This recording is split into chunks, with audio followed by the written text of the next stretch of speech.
حضرت عائشہ صدیقہ رضی اللہ تعالیٰ عنہ سے روایت ہے کہ رسول اللہ صلی اللہ علیہ وسلم کا حال یہ تھا کہ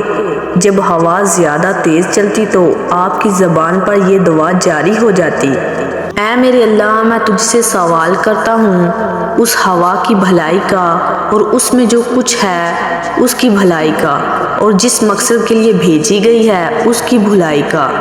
اور میں تجھ سے پناہ مانگتا ہوں اس کے شر سے اور اس میں جو کچھ ہے اس کے شر سے، اور جس مقصد کے لیے بھیجی گئی ہے اس کے شر سے۔ اور جب آسمان پر بادل آتا تو آپ کا رنگ بدل جاتا، اور آپ صلی اللہ علیہ وسلم کی یہ حالت ہوتی کہ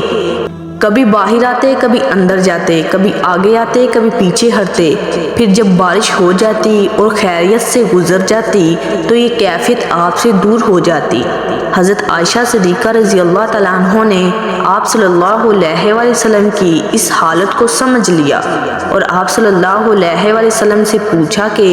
تیز ہوا کو اور بادل کو دیکھ کر حضور آپ کی یہ کیفیت کیوں ہو جاتی ہے؟ آپ صلی اللہ علیہ وسلم نے ارشاد فرمایا: عائشہ، میں ڈرتا ہوں کہ شاید یہ بادل اس طرح کا ہو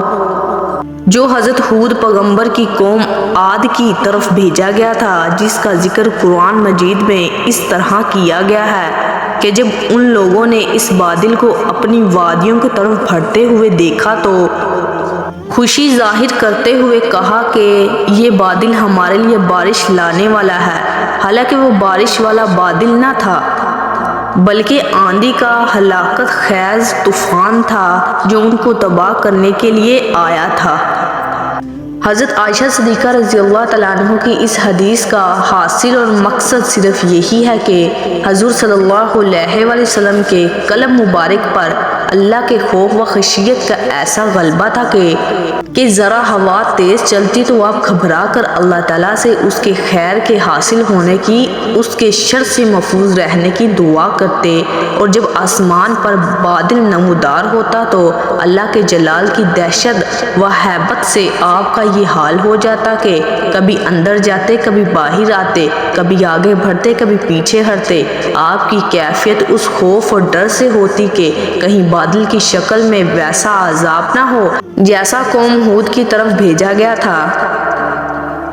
جسے اپنے علاقے کی طرف بڑھتا ہوا دیکھ کر نادانی سے وہ خوش ہوئے تھے، اور انہوں نے اس کو بادل رحمت سمجھا تھا، حالانکہ وہ عذاب کی آندھی تھی۔